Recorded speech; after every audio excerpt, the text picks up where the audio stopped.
Hello to all of my peeps. It's so good to see you here today. From my chair, episode 110. We're diving again into our review, our relationships. Life is relationships. And we're diving back in cannonball style and not wading in. We're diving cannonball style into these boxes and reviewing the boxes. My peeps asked me to. I've been reading and studying the Gospels for the last several months. And it's amazing to me how Jesus treated people. Have you ever read Matthew, Mark, Luke, and John and actually paid attention to how Jesus Christ treated everyone that came in contact with Him? What I noticed specifically as I was reading and studying these last several months is how He handled them differently and uniquely. From the people that He performed miracles on, I was just reading to a blind man, it's like, receive your sight. And then to another one, He's like, spit in the ground and make clay and put it on your eyes. I'm like, oh my goodness. He knew these people. He knew the people around Him. And He handled them very different and very uniquely. So from the people that He performed miracles on to His 12 disciples, He was very specific. Very specific in how He dealt with and how He interacted with each of them. Well, let me say this. Relationships aren't meant to be cookie cutter. They're not. We can't, everybody has, when you look at it, oh, everybody's got the exact same personality, so I can treat you the same way I treat you, the same way I treat you. It doesn't work like that. Relationships are not cookie cutter. We can't treat everyone the same way and handle them all the same way. Just as Jesus dealt with people very uniquely and very specifically, we too have to learn how to handle people.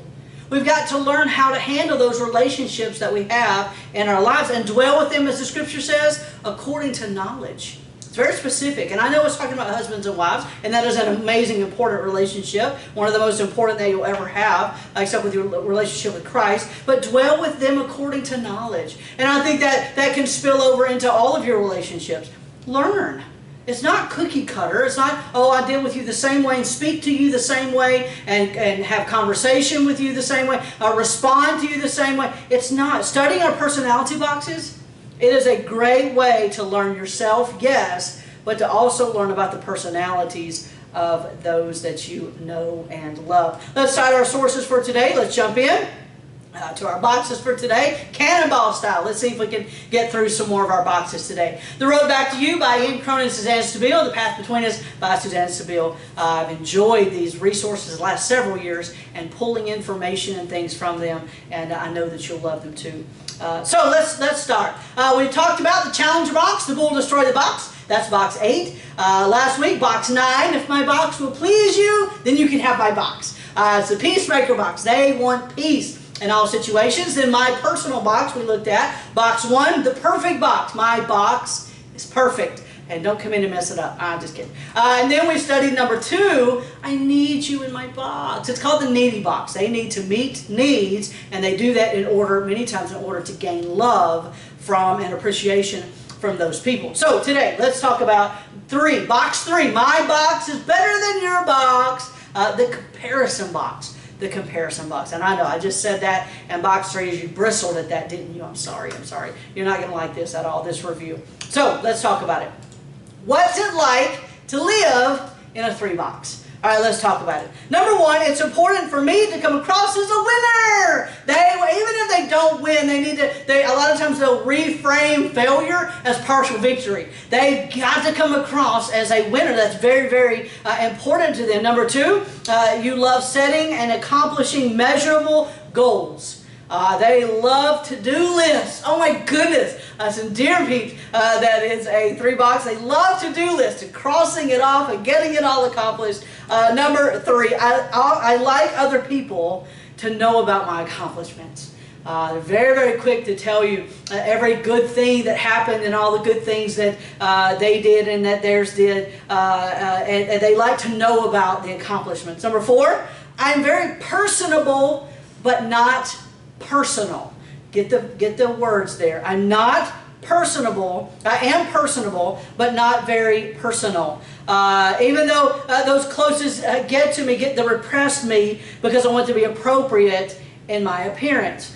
So they're personable, but not real personal. Number 5, I have the gift and burden of being able to adapt myself to any person or group. It's almost like a chameleon.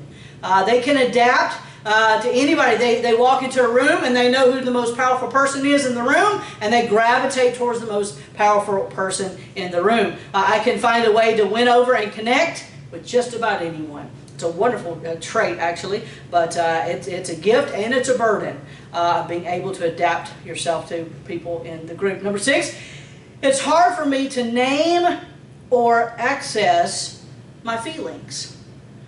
3 boxes have a very hard time accessing and naming their feelings, as well as the feelings of others.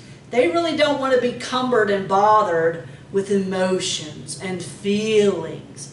I'd really not deal with feelings at all for a 3 box, because number 7, you're not going to like this, I do feelings rather than have feelings. I will unconsciously observe how other people are expressing their emotions and copy them. Again, the chameleon type of thing. I will mask and postpone feelings so I don't blow my I have it all together cover. They don't like it when you look at them and say, oh my goodness, she's a mess. They don't like that at all. Again, it's the comparison box. They want to have it all together. Next, I care most about efficiency. Hang on, there we go. I care most about efficiency and completing a task. So the keys to my happiness are efficiency, productivity, and being acknowledged as the best. They care about productivity and efficiency, and that's what they care about, and that's where they're happiest. Next, I believe that I'm loved for what I do instead of who I am. This is a tough spot for 3 boxes. I'm loved for what I do instead of who I am. Number 10, I neglect being. Because, number 9, I believe that I'm loved for what I do instead of who I am. Number 10, I neglect being. What do you mean being? Being present.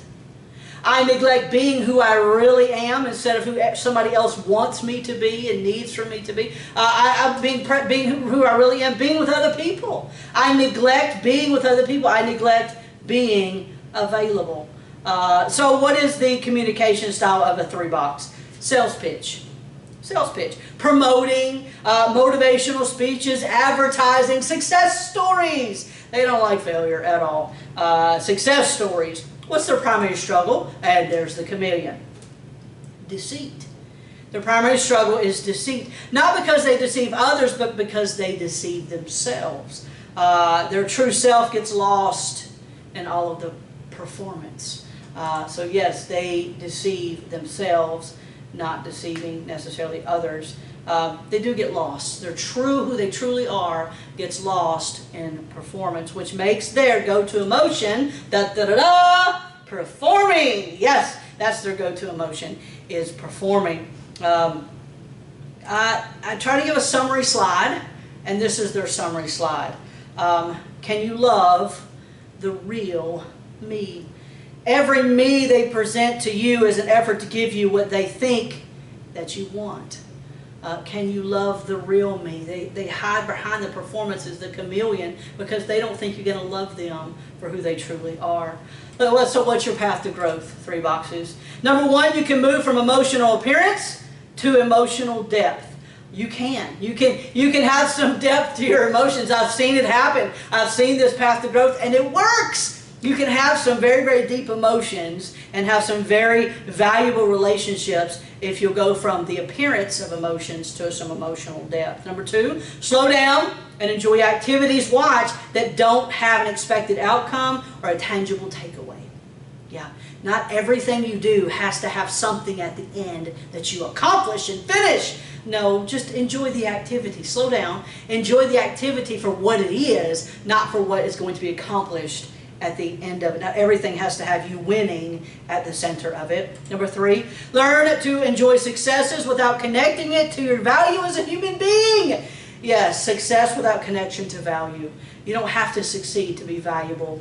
3 boxes. Number 4, you can't outrun your anxiety. You're going to have to hit that boy head on and address it. You can't outrun your anxiety.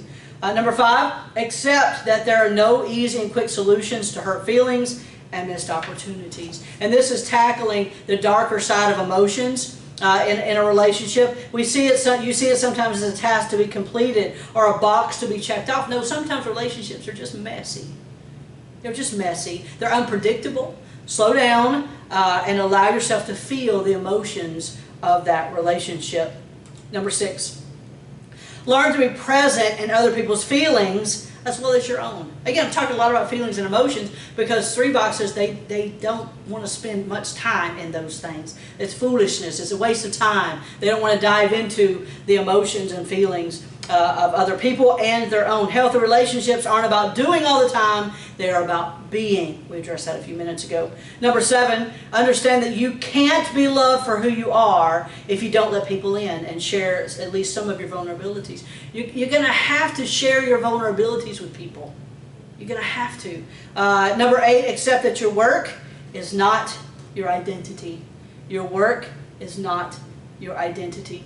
Oh, that's fantastic. Number 9, I can't go into all these like I want to. I'm going to go too long. Number 9, ask God for someone, at least one kind and strong friend who will encourage you in the struggle to become yourself. You need somebody that loves you for you. No matter what you do, no matter your show them your mess ups. Show them your vulnerabilities. You need someone. Allow them to love you when you're a hot mess. Yes. Number 10, understanding your core being that it's not the image of you that we love, but what's beneath it. We love you for you. Which leads me to what you need to hear said to you. Be yourself. You're loved just for who you are. You're loved just for who you are. You don't have to be a chameleon. We love you for you. Now, let's go on to the next box. Box number 4, alone in my unique box. This is a very tough box, a very unique box. It's called the isolated. We call it the isolated box. Let's talk about this. What's it like to live in a 4 box? Number 1, I like things that are unconventional, dramatic, and refined. I'm definitely not a fan of the ordinary. 4 boxes do not like ordinary. They get bored so easily. Number 2, I have so many feelings in a day, it's hard to know which ones to pay attention to first. They got lots of feelings within a day. You are your feelings. They are their feelings. They don't have them, they are their feelings. They're the basis of their identity. They don't like run-of-the-mill feelings and emotions. They have supersized feelings and emotions. Number 3, I'm self-conscious. It's hard for me to find a place, my place, in a room full of people. I've seen this. I have 4 box peeps. It's hard to find their spot and their place. In social situations, they tend to hang back and wait for others to approach them. Next, number 4. I don't like mediocrity, superficiality, or people who are unsparingly optimistic all the time. In fact, overly happy people give a 4 box a headache. I'm just saying, they do. Overly, 7 boxes, I love you, I'll get to you, you're last, by the way, I'm sorry. 7 boxes, a 4 box peep is really annoyed by a 7 box peep. I'm not being ugly, in unhealthy spaces. They do not like overly optimistic people, they don't like mediocrity, they don't like superficiality, they just don't like that at all. Number 5, I'm known for wearing clothes that set me apart and attract attention. They're the loud clothes. You look at them like, what? How in the world did they walk out of their house looking like that? They're probably a 4 box. They don't want to look like everybody else. They want to look different. They're their own person. Number 6, I love beauty and art. They do. They're the artsy. They love beauty. They love art. They decorate their homes to reflect their originalities, create things, expression of their feelings. Number 7, melancholy is comfortable for you. As a 4 box, melancholy is very comfortable. So it's annoying when people try to cheer them up. Yeah, it is. You're okay with sad songs, sad stories, and sad movies. And by the way, don't mistake melancholy for depression. Because it's not. They just enjoy being melancholy. They enjoy. Don't try to cheer them up. That's annoying to them. But unfortunately, the melancholy drama of it, the melancholy can spiral into melodrama. I can take a minor disagreement with a friend and turn it into an all-out drama, an opera. All the theatrics often push away the people that they want to connect with the most. I feel like, number 9, I feel like something is important is missing from my essential makeup. This is a great slide for a 4 box. They really truly do feel like something is missing in their essential makeup. They feel different and ashamed and uncertain about who they are. You're ill at ease with the world, kind of like a wobbly front tire on a bicycle. They want to do a unique image to try to fix all of that. This one too, oh my goodness. My moods are like a fast-moving weather pattern. In the blink of an eye, can go from up to down, back to average, then plummet, then soar, then finally return to the baseline. This is a perfect example of how a 4 box works. So that leads itself to the communication style of a 4 box. Laments. Yes, they lament.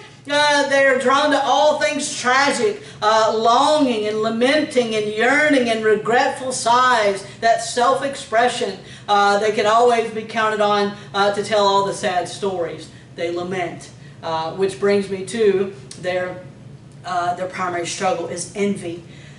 But it's interesting, they don't envy, they don't want your car, they don't envy your house. Watch, they envy normalcy. They do. They envy the normalcy of other people. They envy the happiness and sense of comfort that other people have in their life. They want your less complicated life. So their primary struggle is envy. They want normal. They really do. They envy that sense of happiness and sense of comfort. 4 boxes go-to emotion. You guessed it. Drama. Drama. Yes, that's their go-to emotion. It's the Romeo and Juliet irrational behavior. Everything is blown up. Everything is dramatic and like a Broadway play.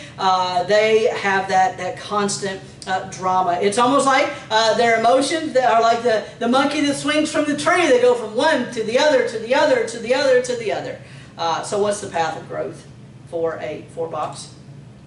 You need to hear this very, very loud and clear. According to Colossians chapter 2, verse 10, there's nothing missing in you. There's nothing missing. God did not place you here on this earth with a vital part of your essential makeup missing. He won't do that. You're complete. You're complete in Him. You're complete in Him. There's nothing missing. God did not do something and misplace something inside of you. Number 2, you must learn to regulate and stabilize your emotions. Learn how to observe and detach from your feelings rather than exaggerate them and wallow in them or act on them out of impulsivity. Just regulate and stabilize those emotions. To do this, you're going to need to accumulate and cultivate what we call equanimity. Equanimity. What in the world? We don't use this word hardly at all, equanimity. It refers to the ability to remain emotionally composed and steady regardless of what's happening around us. Equanimity. 4 boxes, you've got to learn to develop this. Remain emotionally composed and steady regardless of what's going on around us. Next, number 5, you are not your feelings. You're not your feelings. Remember, feelings are like waves on the surface of the ocean. Don't attach or identify with them, but rather with the vast ocean beneath the waves, the calmness beneath the waves. Number 6, watch out that you don't instigate a drama or a crisis with family or friends when your emotions start to feel run-of-the-mill.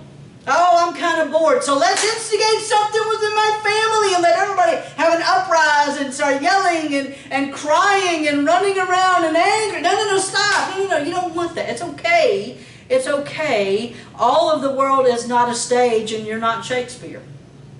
You don't have to just be creating drama all the time. Number 7, don't look for beauty and meaning only in the extraordinary or the unusual, but in the ordinary and simple. Because you know what? Life is ordinary, and that's okay.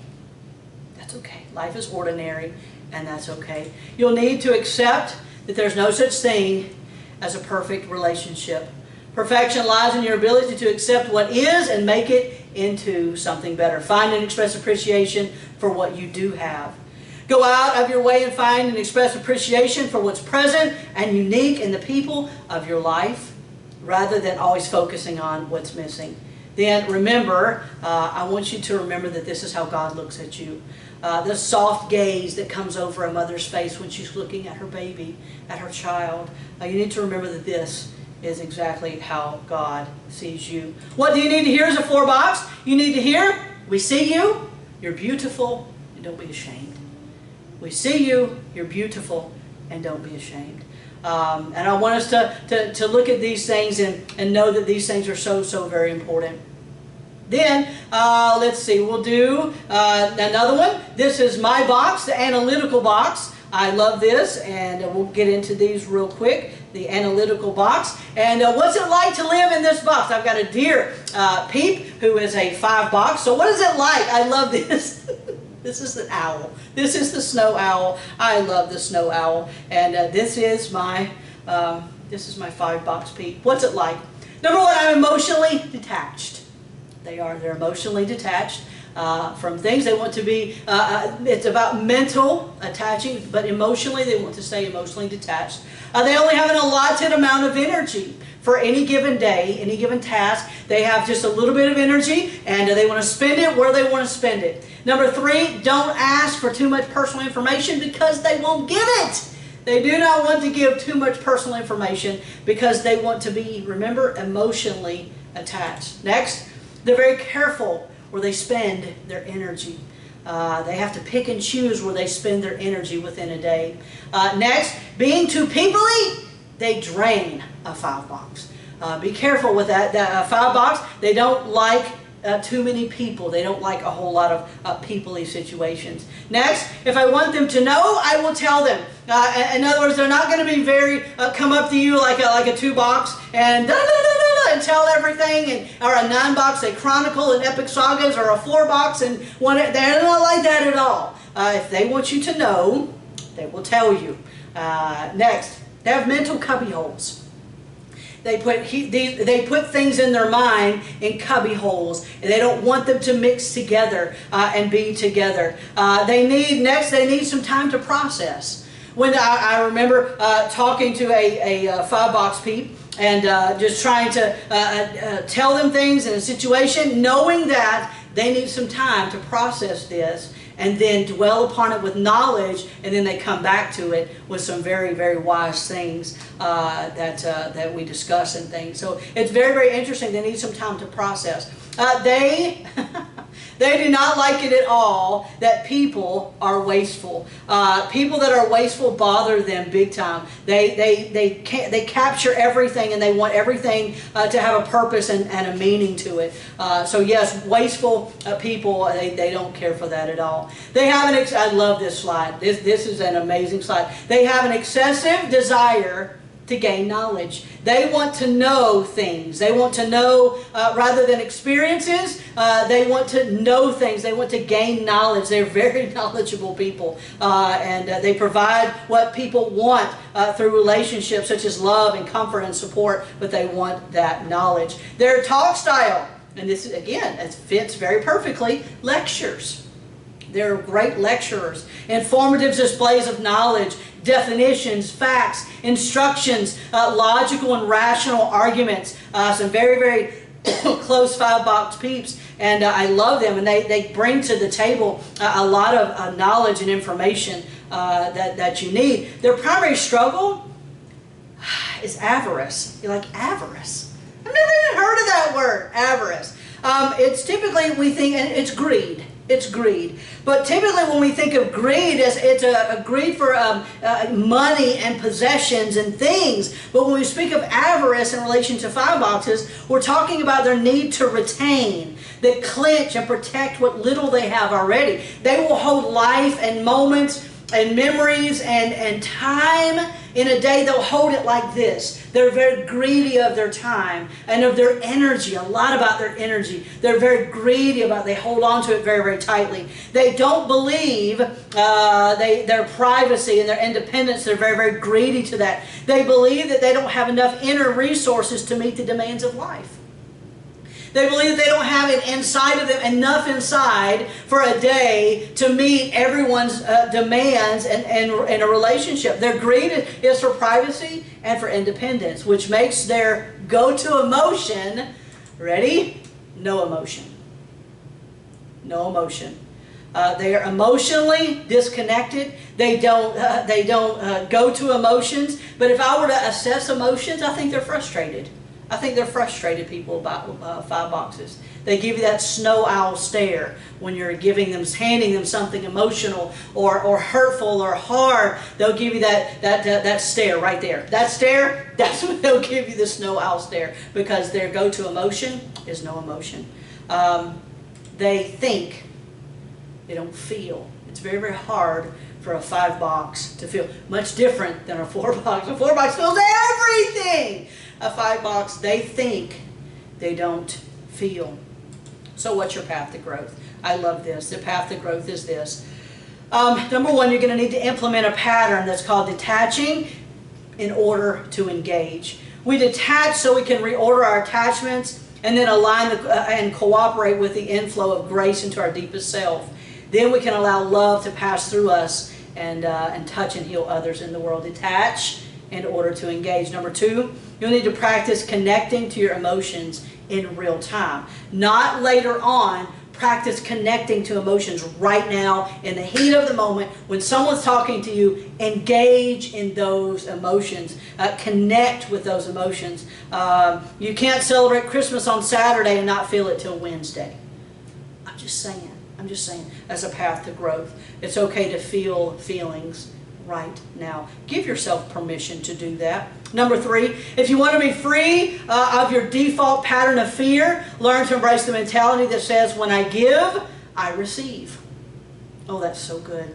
When I give, I receive. Just trust. Next. Number 4, to some extent, you'll have to become comfortable with dependence, or at least interdependence. You can't live your life without needing help from others at some time. I'm just saying. You got to have some dependence on other people. Number 5, you can't have healthy relationships without risking giving up some of your time and letting go of some of your privacy. People want to know about you. They want to know about you. They want to love you. Take off the vulnerabilities. Be vulnerable. Take off the shield and the bubble. Take that off and let people love you for who you are. Let go of some of that privacy. You don't have to let go of all of it. Just let go of some of it so that people can know you and love you. Number 6, you'll need to find a way to offer affection and receive affection. You have a problem with this, 5 boxes. Find a way, learn to be able to offer affection and receive affection. Verbal affection and physical affection. Stop withholding that and giving crumbs to those that love you and those that need you and those that you love. You're hoarding the best parts of what other people need from you. So give it to them. They need that affection. Next. Risk being known. Risk being known. Disclosing even little things about your life is like miracle growth for relationships. Risk being known. It's okay. Let us know you. Let us get to know you and who you are, because we love you for who you are. Next, number 8. You'll need to accept that relationships can't always be on your terms. I know, I hate that. I hate that for you. But relationships can't always be on your terms. The needs of others are as real and as pronounced as yours. Number 9, try to remember that you don't have to have the answers for everything. Again, knowledge. You love knowledge and you want answers for everything. And that's why sometimes I feel like you're so scared to say things and to offer your opinions about things, because you don't know. You don't want to dive into that. But it's okay that you don't have answers to everything. You're not foolish. You're just human. You're human. And number 10, call a friend and offer to hang out for no reason at all other than just to enjoy their company. You don't like that. I know you don't. That's very, very difficult for you. But try it. Try it. You might like it. You might like it. Call a friend, offer to hang out for no reason. No reason other than just to enjoy each other's company. What do you need to hear? You need to hear that your needs are not a problem. Your needs are not a problem. And so we've looked at all these boxes for today and for this week. Next week we got 2 more to tackle, and then I'll start introducing our new topic, Lord willing. Lord willing. We've covered all the boxes except 2. I know, I'm sorry. 6s and 7s, you're next week, so just hang on. We have a lot to do, and you're going to enjoy our next topic. Find your box. Figure out your box and those that you love. Don't forget, Lydia at 11 in her journey to remain cancer-free. Now go be amazing today.